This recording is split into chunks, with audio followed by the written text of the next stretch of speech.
Mesdames et messieurs, bonsoir et bienvenue à cette session d'information sur Impact TV. Les titres du 20h. Le Conseil des ministres a adopté un décret portant organisation de l'enregistrement de masse pour l'inscription et la délivrance de l'identifiant unique électronique de la personne physique. La ministre en charge de la transition digitale a annoncé le lancement prochain de l'enrôlement massif des populations, invitant les citoyens à se faire enregistrer dès l'ouverture de l'opération. Les professionnels des médias ont un rôle déterminant dans la protection des droits des enfants. C'est dans cette optique que l'association Lydie a réuni plus d'une vingtaine de journalistes autour d'un atelier de renforcement des capacités sur le traitement médiatique des enfants en conflit avec la loi. Cette initiative s'inscrit dans le cadre du projet Environnement protecteur, enfants en sécurité. Le camp des adolescents d'Eden TBI 2026 a reçu le docteur Hortense Karambiri pour une séance d'échange avec les participants. Au menu des discussions figuraient les réseaux sociaux, les défis de la jeunesse et d'autres questions essentielles à leur épanouissement. Une fois de plus, bonsoir. Réunis ce jeudi 30 juillet 2026 à Ouagadougou sous la présidence du capitaine Ibrahim Traoré, le Conseil des ministres a adopté plusieurs décrets portant notamment sur la digitalisation de l'identité des citoyens et la restructuration de la formation professionnelle. Le point, c'est avec Eliman Nikiema. Pour le compte du ministère de la Transition digitale, des postes et des télécommunications électroniques, le Conseil a adopté un décret portant organisation de l'enregistrement de masse pour l'inscription et la délivrance de l'identifiant unique électronique de la personne physique au Burkina Faso. L'organisation de cette opération de grande envergure sera entièrement pilotée par des structures publiques pour garantir la souveraineté des données biométriques, empreintes digitales et iris. Aujourd'hui, le Conseil des ministres a adopté un décret permettant de formaliser l'organisation de ce processus et de l'encadrer juridiquement. Ce dispositif prévoit la mise en place d'un certain nombre d'organes au niveau national, mais également au niveau déconcentré et décentralisé. Au niveau national, nous avons le Comité national d'enregistrement de masse, le Comité national de gestion des plaintes de l'enregistrement de masse, et le comité d'appui technique de l'enregistrement de masse. Au niveau déconcentré et décentralisé, nous aurons le comité régional d'enregistrement de masse, le comité provincial d'enregistrement de masse, le comité communal d'enregistrement de masse et le comité communal de gestion des plaintes de l'enregistrement de masse.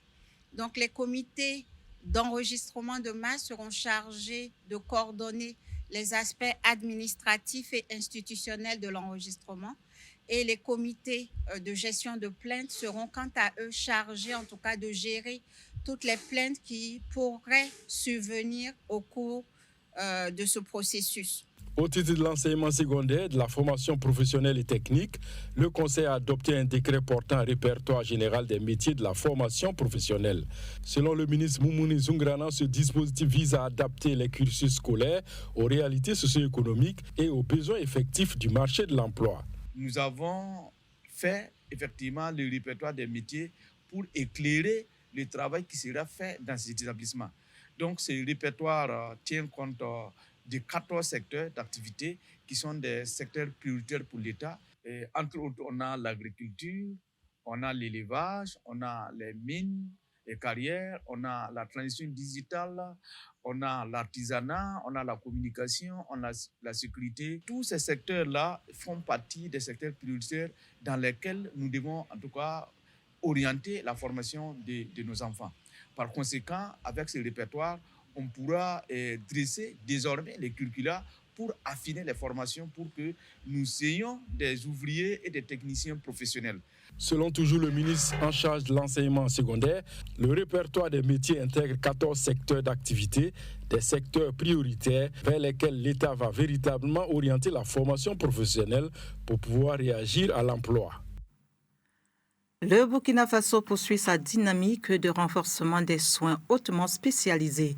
Au centre hospitalier universitaire de Tengandogo, la 3e campagne de transplantation rénale marque une nouvelle avancée dans la prise en charge de l'insuffisance rénale chronique terminale.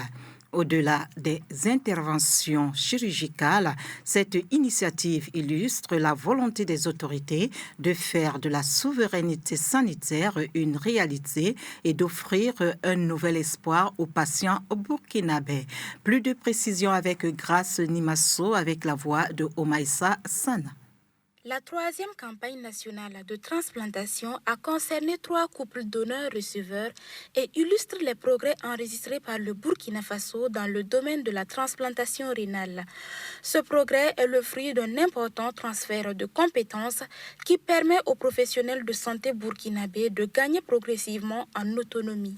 Au-delà des performances médicales, cette campagne représente un véritable espoir pour les patients atteints d'insuffisance rénale chronique terminale.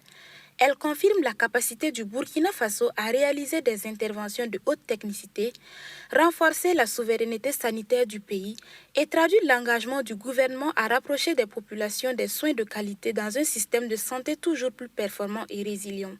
Et que c'est en marge de la tenue de cette revue à mi-parcours du CSD Santé que le gouvernement nous a mandaté à la faveur de la tenue de cette session de transplantation rénale, de passer voir in visu ce qui se passe donc au niveau de ces équipes.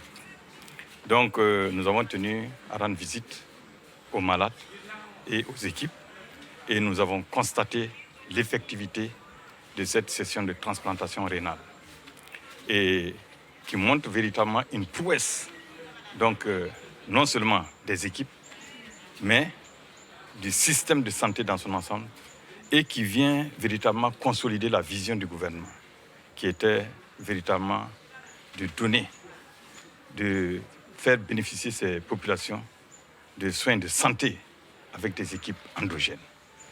Nous avons trouvé des équipes très engagées qui mettent du cœur à la tâche et nous avons trouvé également des malades qui recouvrent parfaitement leur santé, ce qui montre que c'est une opération réussie. Donc c'était l'occasion pour le gouvernement de passer féliciter l'ensemble de tous ces acteurs qui sont engagés pour que le Burkina brille des mille feux par rapport à ses prouesses dans le domaine de la santé.